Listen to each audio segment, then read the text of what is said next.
Hello everyone. சென்னையில் ஒரு private கம்பெனியில் மேனேஜராக மிஸ்டர் கிருஷ்ணன் ஒர்க் பண்ணிட்டுருக்காரு. 30 வருஷம் அங்கே ஒர்க் பண்ணிட்டு ரிட்டையர்மெண்ட் கார்பஸ் ஒரு 40 லட்ச ரூபா சேர்த்து வச்சிருக்காரு. அவருக்கு ஒரே ஒரு சிம்பிள் கோல் தான். இப்போது சம்பாதிச்ச பணத்தை சேஃபாக வச்சுக்கணும், அதுலேருந்து மந்த்லி இன்ட்ரெஸ்ட் ஏர்ன் பண்ணணும். இதுக்காக அவரோட பேங்க்கில் இருக்கிற ரிலேஷன்ஷிப் மேனேஜரை போய் பேசுகிறாரு. அந்த ரிலேஷன்ஷிப் மேனேஜர் சொல்கிறாரு, சார் எஃப்டி மாதிரியே தான் இந்த இன்ஸ்ட்ருமெண்ட்டில் காசு போடுங்க, என்ன கொஞ்சம் பெட்டர் ரிட்டர்ன்ஸ் கிடைக்கும் அப்படின்னு சொல்கிறாரு. மிஸ்டர் கிருஷ்ணனும் அவரோட பேங்க் மேனேஜரை ரொம்பவே பிளைண்டாக ட்ரஸ்ட் பண்ணுறாரு. கொஞ்சம் மாதத்துக்கு அப்புறம் அவரோட என்ஏவி சடனாக ட்ராப் ஆகுது. நியூஸ் சேனல்ஸில் பார்த்தா டிஹெச்எஃப்எல் டிஃபால்ட் பண்ணிருச்சு அப்படின்னு சொல்கிறாங்க. மிஸ்டர் கிருஷ்ணனுக்கு ஒரே கன்ஃபியூஷனாக இருக்குது. எஃப்டி மாதிரி தானே சொன்னாங்க, அப்புறம் எப்படி என்னோட காசு கம்மியாச்சு? இதுதான் டெப்ட் மியூச்சுவல் ஃபண்ட்ஸோட ஸ்டோரி இந்தியாவில். நீங்கள் டெப்ட் மியூச்சுவல் ஃபண்ட்ஸ்னால் என்ன அப்படின்னு புரிஞ்சுக்காமல் இன்வெஸ்ட் பண்ணிங்கன்னா 190 பேருக்கு தான் நடக்கும். இப்போ இந்த டெப்ட் மியூச்சுவல் ஃபண்ட்ஸை பற்றி பிரேக் டவுன் பண்ணலாமா? Hello and welcome back to chapter 7 of 0 to 1 mutual fund series. பிளேலிஸ்ட்டோட லிங்க் ஃபர்ஸ்ட் கமெண்ட்டில் இருக்குது. முதல் 6 வீடியோவும் பார்க்கணுன்னா அதில் கிளிக் பண்ணி பாருங்கள். டெப்ட் ஃபண்ட்ஸை பற்றி ஃபுல்லாக புரிஞ்சுக்கிறதுக்கு முன்னாடி இதை பற்றி ஒரு சின்னதாக ஒரு கதை பார்க்கலாமா? நீங்கள் சின்னதாக ஒரு டீ கடை திறக்கிறீங்கன்னு அசம்ஷன் பண்ணிக்கோங்க. உங்களோட ஃப்ரெண்டு ரவின்னு ஒருத்தர் வராரு, உங்ககிட்ட ஒரு 1 லட்ச ரூபா இன்வெஸ்ட் பண்ணுறாரு. இப்போது அவர் உங்களுக்கு ஒரு பார்ட்னர் ஆகிறாரு. ஸோ இனிமேல் இந்த டீ கடையிலேருந்து ப்ராஃபிட் வந்துச்சுனாலும் அவருக்கு ப்ராஃபிட், இதுலேருந்து லாஸ் வந்துச்சுனாலும் அவருக்கு லாஸ். ஸோ இப்போ அவர் அதில் ஒரு எக்விட்டி இன்வெஸ்டர். ஆனால் இதுக்கு பதிலாக அவர் அந்த 1 லட்ச ரூபாய் உங்ககிட்ட கொடுத்துட்டு அதுக்கு பதிலாக ரவி சொல்கிறாரு, மச்சான் நான் உனக்கு பார்ட்னர் கிடையாது, நான் உனக்கு காசு கடன் கொடுக்குறேன், நீ எனக்கு 8% இன்ட்ரெஸ்ட் கொடுத்தா போதும், 3 வருஷத்துக்கு அப்புறம் நீ எனக்கு பிரின்சிபல் ரிட்டர்ன் கொடுத்தா போதும் அப்படின்னு சொல்கிறாரு. இதுதான் டெப்ட், அதாவது கடன்.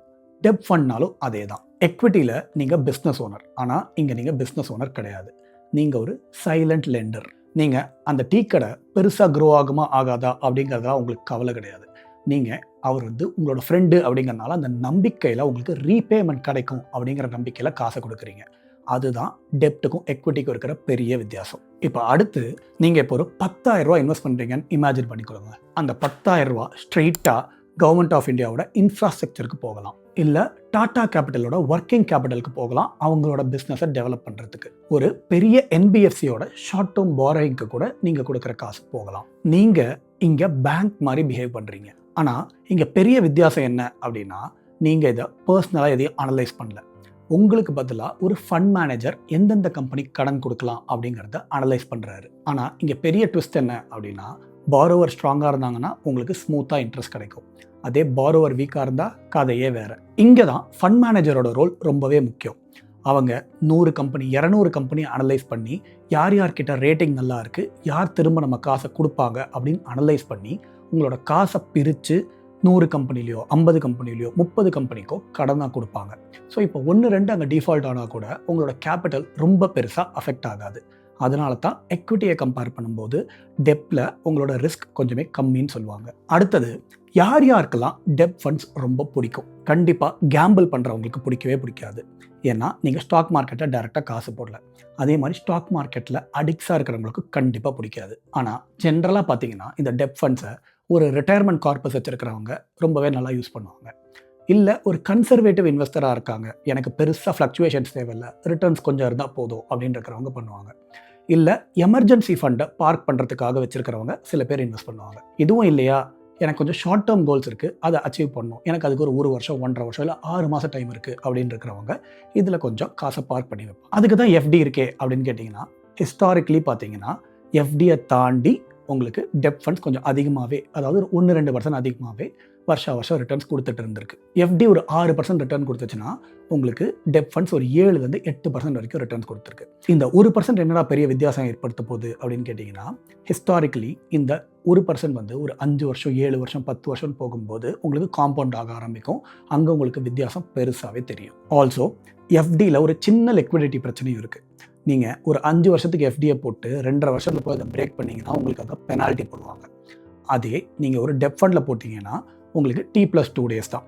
ஆனால் டெப்ட் ஃபண்ட்ஸ்லேயுமே சில டெப்ட் ஃபண்ட்ஸில் எக்ஸிட் லோட் இருக்கும். ஸோ அதை நீங்கள் பார்த்து இன்வெஸ்ட் பண்ணணும். என்னடா இது வரைக்கும் நீ சொன்னது எல்லாமே ரொம்ப ஸ்மூத்தாக இருக்கே, அப்போ ஒரு டெப்ட் ஃபண்ட் என்ன அவ்வளோ ஒரு சேஃபான இன்ஸ்ட்ருமெண்ட்டா அப்படின்னு கேட்டிங்கன்னா, எல்லா ஃபினான்ஷியல் ப்ராடக்ட்டுக்குமே ஒரு ஷேடோ சைடு இருக்கும்.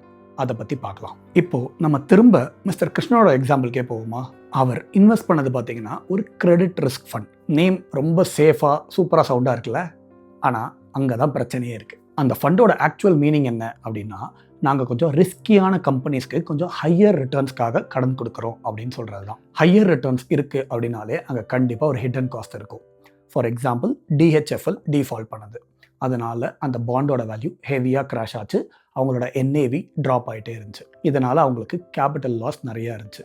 டெப் ஃபண்டில் லாஸ் வராமல் இருக்குமா அப்படின்னு கேட்டிங்கன்னா முக்கால்வாசி வராமல் இருக்கிறதுக்கான வாய்ப்புகள் நிறையா இருக்குது. ஆனால் லாஸ் வரதுக்கான சான்சஸும் கண்டிப்பாக இருக்குது. அந்த ரிஸ்க் தெரிஞ்சு தான் நீங்கள் இன்வெஸ்ட் பண்ணணும். டெப் ஃபண்ட் கம்ப்ளீட்லி 100% சேஃப் அப்படின்னு கிடையாது, ஆனால் எக்விட்டியோட கொஞ்சம் சேஃப். இந்த வித்தியாசம் தான் உங்களுக்கு புரியணும். இதை புரியாமல் இன்வெஸ்ட் பண்ணிங்கன்னா நீங்கள் காசு லூஸ் பண்ணுறதுக்கான சான்சஸ் நிறையா இருக்குது. நான் உங்களுக்கு இன்னொரு இன்ட்ரெஸ்டிங்கான விஷயத்தில் சொல்கிறேன்.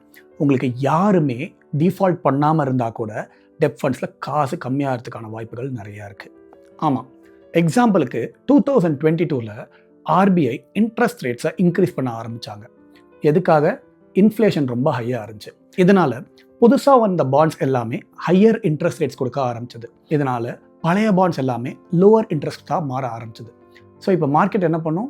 ஓல்ட் பாண்ட்ஸோட வேல்யூவை கம்மி பண்ணும். இதனால் லாங் டியூரேஷன் டெப் ஃபண்ட்ஸோட என்ஏவி நெகட்டிவாக மாற ஆரம்பிச்சது. இதனால் நிறைய இன்வெஸ்டர்ஸ் பயப்பட ஆரம்பித்தாங்க. இந்த எக்ஸாம்பிளில் யாராவது டிஃபால்ட் பண்ணாங்களா? இல்லவே இல்லை. ஜஸ்ட் இன்ட்ரெஸ்ட் ரேட்டோட சைக்கிள் மாற ஆரம்பிச்சது. இதனால் பாண்ட் மார்க்கெட் வந்து சீசா மாதிரி பிஹேவ் பண்ண ஆரம்பிச்சது. ஜென்ரலாக உங்களோட ரேட்ஸ் ஏற ஏற பாண்டோட ப்ரைஸஸ் குறைய ஆரம்பிக்கும். எங்கெங்கெல்லாம் இன்ட்ரெஸ்ட் ரேட்ஸ் குறைய ஆரம்பிக்குதோ அங்கெல்லாம் பாண்ட் ப்ரைஸஸ் ஏற ஆரம்பிக்கும். இதுவும் புரிஞ்சுக்காமல் இன்வெஸ்ட் பண்ணிங்கன்னா கன்ஃபியூஷன் கண்டிப்பாக உங்களுக்கு இருக்கும். பாண்ட் மார்க்கெட்டில் இன்னொரு பெரிய ஷாக்காக கொண்டு வந்தது AT1 பாண்ட்ஸ். இதுதான் எஸ் பேங்க் இஷ்யூ பண்ண பாண்ட்ஸ். கொஞ்சம் வருஷத்துக்கு முன்னாடி எஸ் பேங்க் திவால் ஆகிற நிலைமையில் இருந்தது, எல்லாருக்கும் ஞாபகம் இருக்கா? ஸோ இந்த AT1 பாண்ட்ஸுங்கிறது எஸ் பேங்க் கொடுத்த high risk bank bonds. So இது வந்து பேங்க்ஸ் ஒரு சீரியஸ் ட்ரபிளில் இருந்ததுன்னா பேங்க் இதை ரைட் ஆஃப் பண்ணிடுவாங்க. ஸோ இப்போ எஸ் பேங்க்கில் க்ரைசிஸ் வந்தபோது இந்த பாண்ட்ஸ் எல்லாமே ஜீரோ ஆகிடுச்சு. ஸோ நிறைய டெப் ஃபண்ட்ஸ் வந்து இதில் சின்ன சின்ன எக்ஸ்போஷர் வச்சுருந்தாங்க. இது எல்லாமே ஜீரோவாக ஆரம்பித்ததுனால அவங்களோட என்ஏவியும் ஹெவியாக கிராஷ் ஆக ஆரம்பிச்சது. இதனால் நம்ம புரிஞ்சிக்க வேண்டிய மெயின் விஷயம் என்ன அப்படின்னா, நீங்கள் ஜஸ்ட் ஒரு மியூச்சுவல் ஃபண்டை பேரை மட்டும் பார்த்து இன்வெஸ்ட் பண்ணக்கூடாது. அவங்க எங்கெங்கெல்லாம் எக்ஸ்போஷர் வச்சுருக்காங்க, யார் யாருக்கெல்லாம் கடன் தராங்க, எந்தெந்த மாதிரி கிரெடிட் ரிஸ்க்லாம் அவங்க வச்சுருக்காங்க அப்படிங்கிறத பார்த்து மட்டும்தான் நீங்கள் பாண்ட் மார்க்கெட்டில் இன்வெஸ்ட் பண்ணணும். ஜென்ரலாக எல்லாரும் என்ன சொல்லுவாங்க? Debt funds boring. இதே ஸ்டாக் மார்க்கெட் செம்ம ட்ராமேட்டிக்காக இருக்கும். இதனாலே பார்த்தீங்கன்னா நிறையா பேர் வந்து டெப்டோட ரிஸ்க்கை ரொம்ப அண்டர்மைன் பண்ணிடுவாங்க. இது ஒரு காம் ப்ராடக்ட் அப்படின்னு சொல்லி ஈஸியாக உங்களுக்கு விற்க பார்ப்பாங்க. ஆனால் காமாக இருக்கிற வாட்டர்ஸில் தான் பார்த்தீங்கன்னா நிறையா பேர் வந்து பாசி பிடிச்சி வழுக்கி விழுவாங்க. அந்த மாதிரி டெப் ஃபண்ட்ஸில் வழுக்கி விழறதுக்கான சான்சஸ் எக்கச்சக்கமாக இருக்குது. ஸோ ஜஸ்ட்டு டெப் ஃபண்ட்ஸ் அப்படிங்கிற பேரை மட்டும் பார்த்து இன்வெஸ்ட் பண்ணுறதை தவிர்க்கவும். நிறைய இன்ஃப்ளூயன்சர் சொல்கிறாங்க அப்படிங்கிறதுக்காக சும்மா போய் டெப் ஃபண்ட்ஸில் காசு போடுறத நிப்பாட்டுங்க. டெப் ஃபண்ட்ஸ் அவ்வளோ சேஃப் கிடையாது. இன் ஜென்ரல் டெப் மார்க்கெட் அப்படிங்கிறது வந்து குட்டா பேடா அப்படின்னு கேட்டிங்கன்னா அது ஒரு கத்திங்கிற மாதிரி தான் நான் சொல்வேன். நீங்கள் அந்த கத்தியை எதுக்கு வேணால் யூஸ் பண்ண முடியும். காய்கறி மட்டும் கட் பண்ணுறதுக்காக யூஸ் பண்ணிங்கன்னா அது உங்களுக்கு நல்லது. அதை வேறு விதமாக தப்பாக யூஸ் பண்ணால் தப்பு. அதே மாதிரி நீங்கள் ஒரு ஷார்ட் டேர்முக்காக இல்லை அது என்ன கிரெடிட் ரிஸ்க், அதில் என்ன ரிஸ்க் இன்வால்வ் அப்படின்னு தெரிஞ்சு இன்வெஸ்ட் பண்ணிங்கன்னா அது உங்களுக்கு ஒரு நல்லது. அதுவே எனக்கு எதுவும் தெரியாது, ஜஸ்ட்டு 10% 12% தராங்க அப்படின்னு போய் உங்கள் காசு போட்டிங்கன்னா உங்களுக்கு லாஸ் வரதுக்கான சான்சஸ் ரொம்பவே அதிகம். டெப்ட் அப்படிங்கிறது கடன் கொடுக்கறது. உங்களுக்கு ஆல்வேஸ் கடன் வாங்குறவன் ஓடி போகிறதுக்கான சான்சஸ் நிறையா இருக்குது. ஸோ அதை உங்கள் மனசில் வச்சுக்கிட்டு இன்வெஸ்ட் பண்ணுங்கள். சரி, இப்போ நம்ம திரும்ப மிஸ்டர் கிருஷ்ணனுக்கே வருவோம். இப்போ அந்த என்ஏவி ட்ராப் ஆச்சுன்னு சொன்னல முதல்ல, அந்த கன்ஃபியூஷனுக்கு அப்புறம் அவர் ரொம்ப கோவப்பட்டார் பேங்க் மேனேஜர் பார்த்து. ஆனால் அதுக்கப்புறம் நிறைய இன்வெஸ்டர்ஸ் மிஸ் பண்ணுற ஒரு ஸ்டெப்பை அவர் பண்ணார். மார்க்கெட்னாலே கேம்பிளிங், கண்டிப்பாக காசு போயிடும் அப்படின்னு அவர் புலம்ப ஆரம்பிக்கல. பாண்ட் மார்க்கெட்ஸை பற்றி கற்றுக்க ஆரம்பித்தார், அதை பற்றி படித்தார். அவருக்கு அதுக்கப்புறம் தான் ஒரு கசப்பான உண்மை கொஞ்சம் கொஞ்சமாக அவருக்கு புரிய ஆரம்பிச்சது.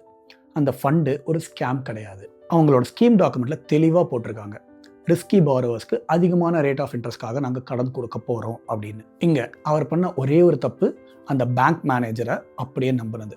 ஹையர் ரிட்டர்ன் வித்தவுட் ரிஸ்க் வரும் அப்படின்னு நினச்சது தான். எல்லாத்தையும் அப்படியே விற்றுட்டு எஃப்டியில் காசு போடுறதுக்கு பதில் அவர் ஒரு ஃபீ ஒன்லி அட்வைஸரை போய் பார்த்தாரு. அவர்கிட்ட எக்கச்சக்கமாக கேள்வி கேட்டார். எந்த மாதிரி கேள்வி? எனக்கு இந்த தடவை எவ்வளோ ரிட்டர்ன்ஸ் வரும் அப்படிங்கிறத அவர் கேட்கறதுக்கு ஸ்டாப் பண்ணார்.